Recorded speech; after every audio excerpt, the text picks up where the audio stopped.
Dasty's personality is, for one, he's always energetic, never stops. It's how it's always been. Even when we're trying to sleep, he just won't leave me alone, always putting the ball. From what I remember, I assume, what you guys said, that he's still the same way. He was probably the most energetic dog I've ever had to deal with, and he was probably the most high-strung. The reason why I say high-strung is that he is just, like I said, go, go, go, go, go. He will not stop, so you have to basically cater to that. I was used to slow dogs. I was used to kind of lazy dogs that I had to hype up the most just to get them to work, but with Dasty it was totally different, so I had to change my whole mentality when it came to handling. He was, they say it's a dog team, but in reality it's the dog that makes the team, and I could literally just sit back and hold a leash, which is kind of bad for me to say as a handler, but he would do my job for me and it would make it a lot easier. It was kind of surreal after just knowing everything we've been through, and then seeing him again. Took him a little bit to warm up to me and realize who I was, but once we started playing, he listened to me, and it was great seeing him just being able to play with my son and everything like that, because that never happened in the military. So it was actually very, very great. After Afghanistan and after my times with him, I can see that they become part of you, and they have their own personality. They uplift your spirits when it's the worst possible times in your life.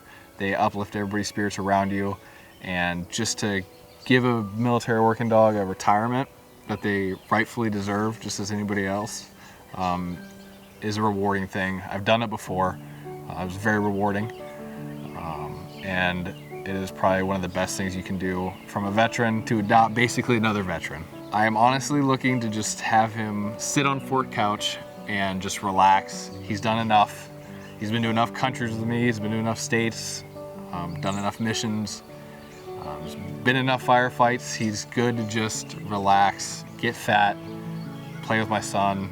Maybe every once in a while, if I ever go on a walk or he makes me go on a walk, we'll go on a walk. But other than that, I'm just looking to just bond with him and just relax and enjoy just being around him and him being part of my family.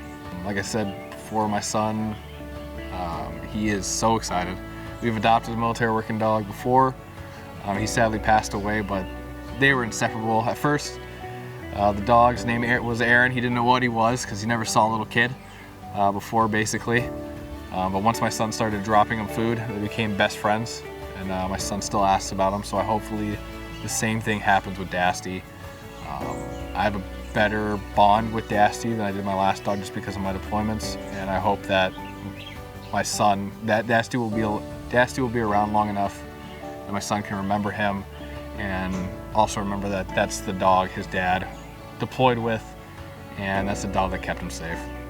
If I didn't have Dasty in Afghanistan, there's no possible way to know what would happen, but what I do know is that I did take him and I made it back home safe, and my family and I are very gracious to Dasty for that, and he probably doesn't even know what he did.